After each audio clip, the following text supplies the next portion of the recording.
Di tanah itu berserakan kuburan mereka. Dari 300 orang, hanya 64 orang yang masih hidup. Ada orangnya menggedor pintu dengan keras, dan masuklah seorang inspektur Belanda, diikuti setengah lusin polisi pribumi yang dinamakan reserse. Perjalanan itu tidak lama, sampai akhirnya Bung Karno dan Gatot sampai di rumahnya yang baru. Pada papan nama tertulis, Rumah Penjara Benschop.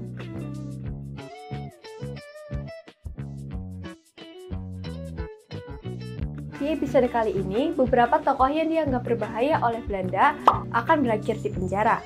Soekarno pun menyadari, cepat atau lambat ia akan mendapat gilirannya. Penasaran bagaimana selengkapnya? Langsung aja yuk kita bahas di Baca Buku Cerita Sejarah.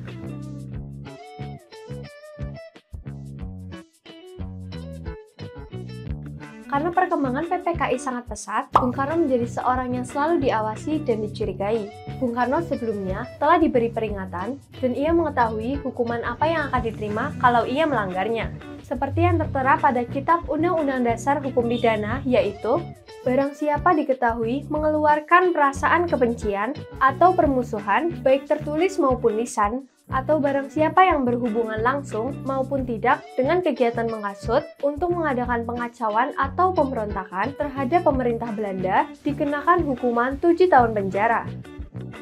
Dalam perjalanan ke Solo dengan Gatot Mangkupraja, salah seorang anak buah Bung Karno dari PNI, mereka membicarakan tentang kesiapan menghadapi hukuman.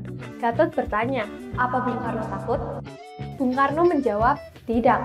Karena itu sudah konsekuensinya dan harus siap secara mental. Perjalanan mereka saat itu memakai mobil sewaan. Supir mereka, Suhada, seorang simpatisan yang sudah sangat tua. Jadi ia tidak terlibat dalam kegiatan yang sebenarnya.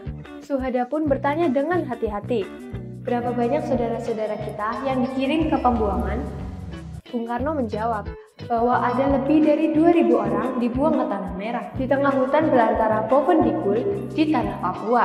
300 orang diantaranya dibawa ke tempat yang lebih menyedihkan, yaitu kamp konsentrasi di Tanah Tinggi. Di tanah itu berserakan kuburan mereka. Dari 300 orang, hanya 64 orang yang masih hidup. Selain itu, Bung Karno juga menceritakan 4 pemimpin yang digantung di Ciamis. Di Solo dan dekat Jogja, mereka mengadakan rapat umum. Bung Karno dan Gatot menginap di rumah Suyudi, seorang pengacara dan salah satu anggota PNI yang berasal dari Jogja. Rumahnya terletak kurang dari 2 kilo dari tempat rapat. Pada pukul 5 pagi, ada orangnya menggedor pintu dengan keras, dan masuklah seorang inspektur Belanda, diikuti setengah lusin polisi pribumi yang dinamakan reserse. Semua berpakaian seragam dan memegang pistol, lalu diacungkan ke Bung Karno. Orang kulit putih itu berteriak, menanyakan kamar Bung Karno. Kamar Bung Karno berada di sebelah kamar Suyudi. Kemudian, ketujuh orang itu menuju ke kamar Bung Karno. Inspektur tersebut berdiri di hadapan Bung Karno dan berkata, atas nama Sri Ratu kami menahan Anda. Inspektur juga memerintahkan Bung Karno untuk mengenakan pakaian. Bung Karno dilarang untuk membawa barang lain selain yang melekat pada tubuh Bung Karno. Di luar, berdiri 50 orang polisi dengan 3 buah kendaraan yang disiapkan. Gatot dan Suhada pun dibawa ke mobil. Beberapa tahun kemudian, Suhada meninggal dunia. Bung Karno dan Gatot diperiksa satu demi satu, kemudian dimasukkan ke dalam sel. Besok paginya polisi datang. Mereka tidak berkata apa-apa. 2 buah kendaraan membawa Bung Karno dan Gatot menuju stasiun. 4 polisi berseragam dan membawa pistol duduk di setiap kendaraan itu. Begitu sampai di stasiun, sebuah kereta api sudah siap berangkat.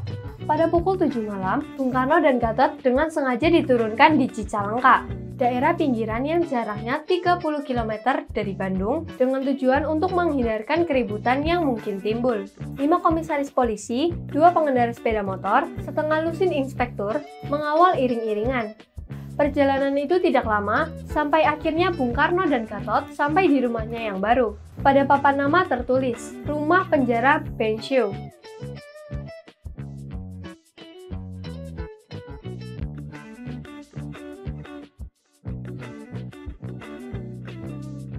Nah itu dia cerita tentang Bung Karno yang dimasukkan ke dalam tahanan. Kalau Sobat CS ada yang mau bertanya atau nambahin sesuatu, tulis di kolom komentar ya. Like video ini jika kalian suka, dan jangan lupa untuk subscribe channel YouTube, follow akun Facebook dan Instagram kami, karena ada banyak sekali informasi tentang sejarah-sejarah menarik lainnya. Sampai jumpa lagi di video selanjutnya. See ya!